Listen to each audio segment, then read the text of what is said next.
Hello and most welcome to 1073. We are presently recording in Södermalm. Lundagatan, I think that's the name of the location. And I will continue with A New Kind of Knowledge, edited by Jack Petranker. And I promise that it will be also some illustrations postponed, but still I have not really managed to put them up as a link. I will try to do that later on.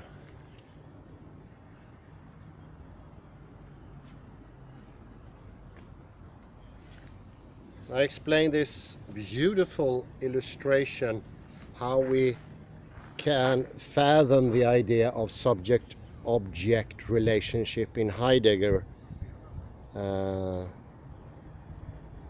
It is exactly what it is about, that we in the amnesia focus only on the subject-object, whereas the waves, the mood, the Stimmung is out of vision. It is not disclosed. It is not part of the aletheia. That being the grand difference.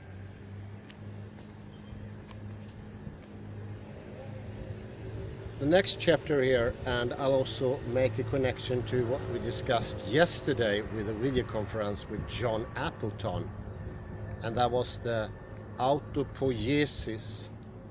And I got a new realization there, how temporalization starts with the first autopoietic organism. Let's continue here. Opening awareness. How do we notice when we are not attending? I think there are many questions marked there. What could those be? What could those things be? I follow my breath. My attention shifts away. At some point I notice that I'm not following the breath, and I shift my attention back. This process takes place over time as follows. Following the breath, attention shifts. I am not attending to not following the breath. Awareness, thought that I'm not following the breath comes to attention. Return to following the breath. This is a little scheme in how to develop dhyana, or mindful attention.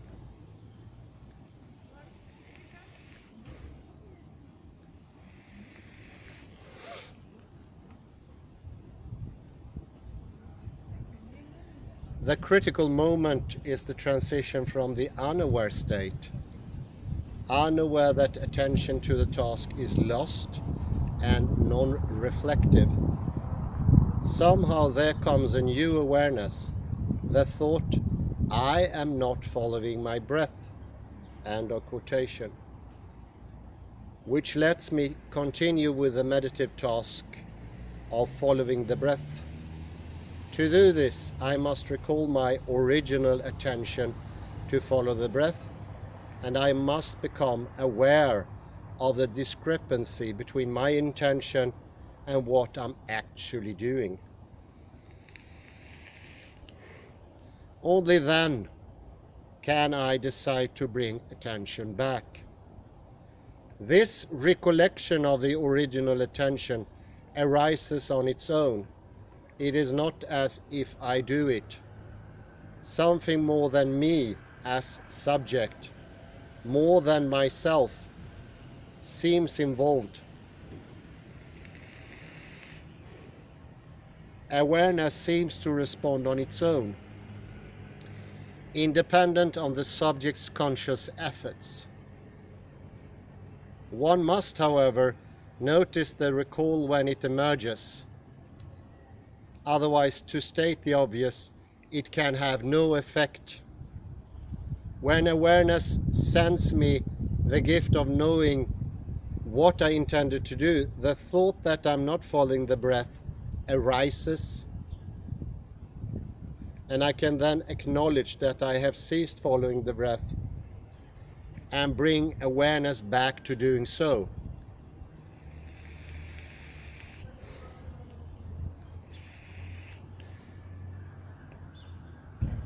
This makes apparent another facet. Hello, hello, hello, below there. This is Henry walking around, unaware, and he's keeping his hands in his pants. He's not allowed to do that. That's bad gesture.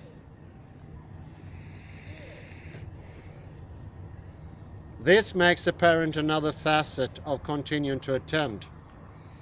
To achieve a goal or bring an attention, I must remember that intention or goal. I must remember that intention or goal, and I must continue to remember along the whole course of my progress. In the absence of that memory, progress toward the intended goal cannot be made.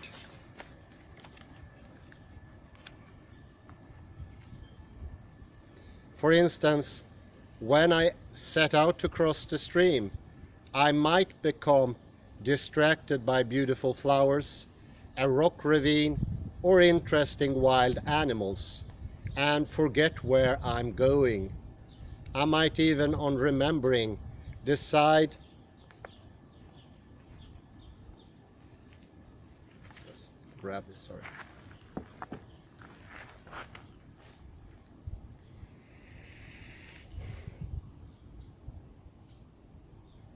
I am no longer interested. I might decide my current location is fine as it is and decide not to cross to the other side. Similar happenings occurs when following the breath I am distracted by thoughts and become immersed in them, forgetting my task. I might decide that what I am now experiencing is just fine as it is and decide not to continue following the breath. More likely, however, it will be the emergence of discomfort that grabs attention.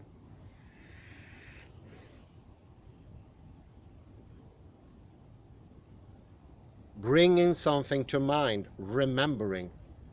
If I think 5 plus 47 equals question mark, I'm aware of the intention to solve the problem, followed by the solution 52, emerging into consciousness. To clarify what happens in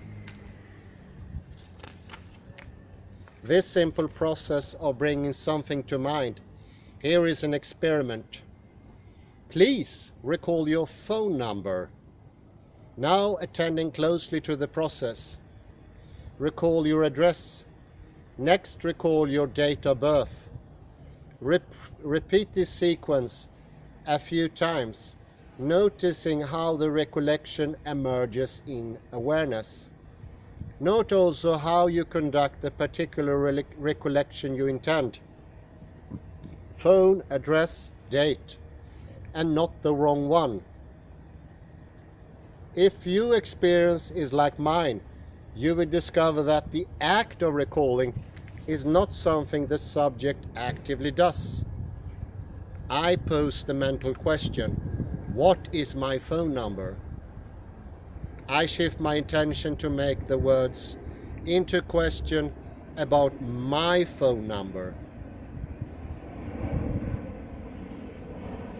Suddenly the phone number comes to mind. I realize that I have several phone numbers. My home, my office. I shift my attention. The focus of my question from home to office to home to office. After each shift, a different yet correct number comes to mind. Certain elements in this process are clear. It seems that I invite the memory of my phone number as if opening up to memory as a mental possibility. This requires an intention focus precisely on remembering, since when I consider the question, what is my phone number, simply as words, no recollection arises. Furthermore, the same words can access different phone numbers. My home and my office. But in each case, I need to intend recalling the one or the other. Similarly, conscious awareness can often appear on their own, after which I appropriate them as mine. For instance, as I type a letter to a friend, I see him in my mind without the conscious intention to do so. My thinking about my friend somehow elicits from mind his mental image. Here, a different kind of opening or inviting seems to be at work. How does something come to attention? How do I bring something to attention? Some experiences can force their way into attention without being invited. A loud noise, a flash of light, or an object that suddenly and unexpectedly comes into view. On the other hand, I can also shift my attention from experience to experience, and I can shift the focus of attention within current awareness or outside current awareness. Each possibility operates differently. 1. Shifting attention within current awareness. I look through my dirty office window at the building across the street. I shift attention to the dirt on the window and the building goes out of focus. I shift back to the attending to the building and the dirty window disappears. Without shifting my eyes or focus at all, I can notice, attend to, the entrance to the building or the no parking sign at the curb of the street. My attention is focused inward, and while the person enters my view, I do not attend to her. Suddenly attention shifts, and I now notice her presence in awareness. The second one, popping into attention from outside current awareness. This is something that refers to the sudden grabbing of attention, such as sudden and intense sounds, sights, or physical sensations. In the extreme situation, the new object of attention becomes central. But the same popping into attention can happen with a more subtle awareness and non-grasping, open and receptive state of mind. Of particular significance are the varying ways in which new events enters awareness. The bang comes out of nowhere. The woman appears walking along the street. A pain explodes into attention. The cloud slowly forms and then dissolves into the sky. Thoughts and outside events both emerge out of emptiness and a non-accessible openness. Later, they are no longer present. The third, shifting attention to outside current awareness. I continue to look through my office window at the building across the street and follow the person who entered my view. It comes to me as I notice her gait and the coloring of her coat. And the hat, there is a familiarity to her. In response to the familiarity, I realize that I know her, but I cannot recall who she is.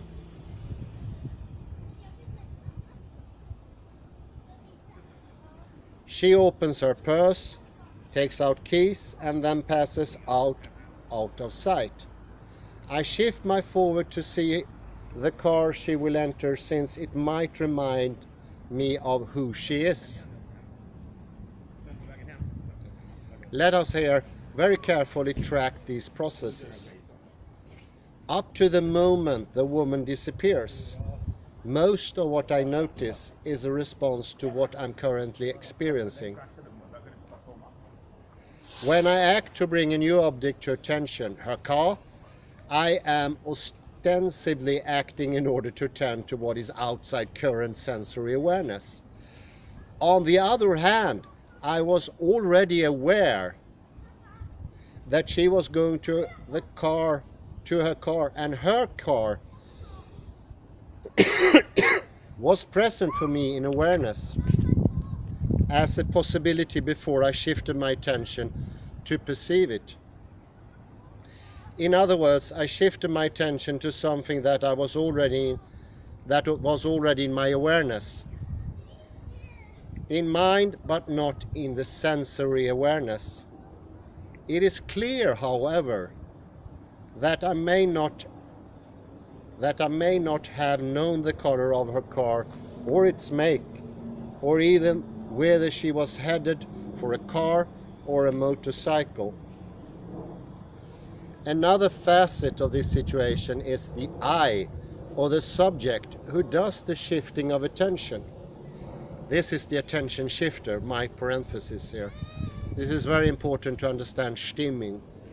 There is a tendency in Dasein not to understand Stimmung or mood, and I would call that the I. It's a blanking out of a possibility.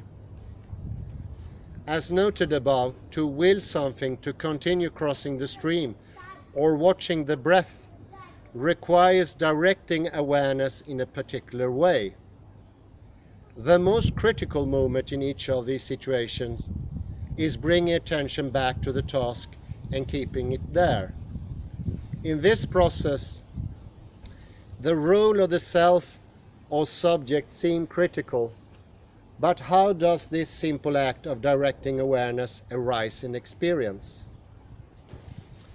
This seems to be the essential phenomena relative to plan, intention, decision, choice and action. Each of these entails focusing or directing awareness. We saw before that when I forget to watch my breath and then remember again, the breath is already in awareness before I shift attention back to it. Before I focally shift my attention to it, awareness of the breath, though not focal, is still there. In this regard, the subject could be described as a contained or partitioned region of awareness. When the subject attends to an object, the field of awareness contracts to include narrowly the subject attending to his object, represented by the above subject arrow of object figures surrounded by the black border. That was the square. Other experiences that might be in awareness are excluded. To attend to a particular, therefore, is for the subject to take a point of view that is restrictive and exclusive. However, the ocean of awareness is ever present through, behind, and as the subject arrow object polarity. Awareness then is broader than the subject. Awareness can track the actions of the subject, even its very emergence into awareness. Nor need the subject be actively involved, focusing attention for awareness of particular to arise. Awareness can be and is aware of particulars even when the subject does not focus attention on these particulars. This difference is like focusing on whatever is lit by the spotlights during the performance of a play, as compared to a broader awareness of theater, audience and stage when the house lights up. What an excellent metaphor. This is exactly what is modern awareness. It shines wherever the light happens to fall, in the theater or in real life performance. Once it's there, once it's here, once it's there. And it's an exclusive focus. This is the reason why it's so hard to understand paraconsistent logic our very attention, our Stimmung, does not make it possible to have both non-existence and existence. It does not allow both for time and no time. It does not allow for both present and past at the same time. It's an excluding awareness, and it's not an intentionally directed awareness. And this is something I earlier discussed with John Appleton, and this is how the self or the cell causes by creating a directionality. This is the event of the intestinal tract. The first directionality in the cell that creates an inside and an outside, and also a direction. In that direction, my food should come in, and my perception and my action. And I would say it's even further than that. It's temporality itself. Because without the interpenetrating subject in the Klein bottle, how can there be change or awareness or temporality? So you see, the normal excluding temporality, the normal temporalizing of the world, is also what makes for this excluding, non-sharing, non-encompassing awareness. That non-encompassing awareness is exactly what the awareness of having just existence or just non-existence, not being able to compose both at the same time. Dasein is both the subject and the object, but nota bene not subject plus object. It is the water. I need to put this in this metaphor because it's so good. It's the water, and the subject object is just the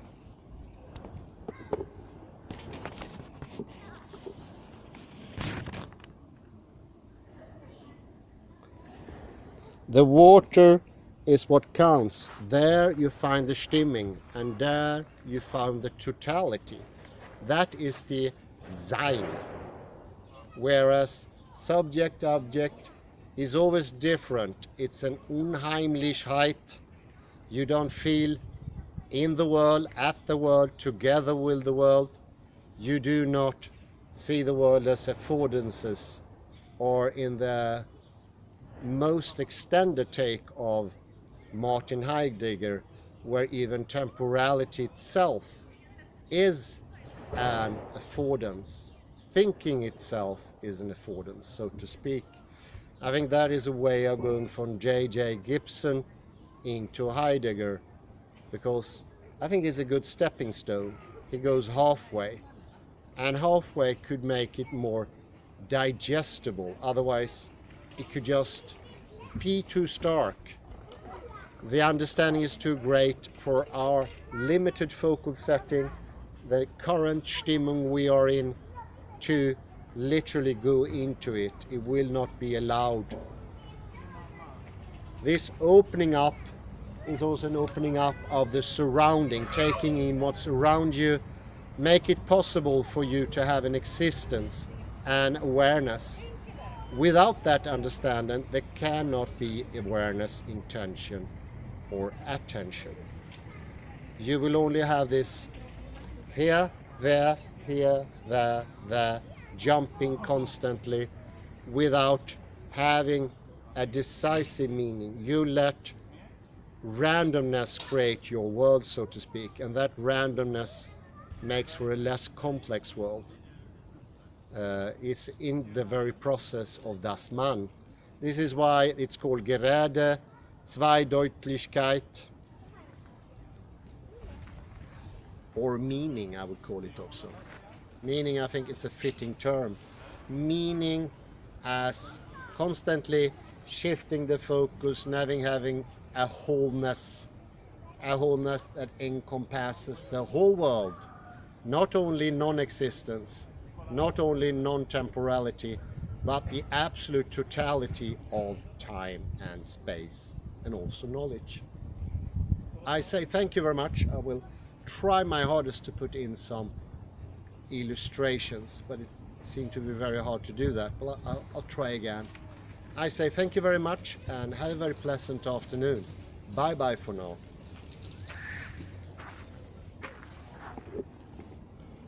It's a rather lovely day here. Sunshine, but clouded at the same time. And here you can see the things disclosing themselves naturally. Well, you can think of the camera as the intention. So here is a directed attention. I will it, or I want it, as Jan Eiskens would say. But going there, going there, going there, the going there, it's the will of awareness. It doesn't show a consistency, it doesn't show a wholeness, and it's not broad, wide enough to take in the world. So you will have an exclusive awareness, and that will go hand in hand with tensions, pain in the neck, hardened shoulders, and of course knees that are locked. This always goes with locked knees. You see the very connection here between attention awareness and intention and bodily attitude. If you're a posture, this will not be available to you. Then you will have this going up, going down, going here.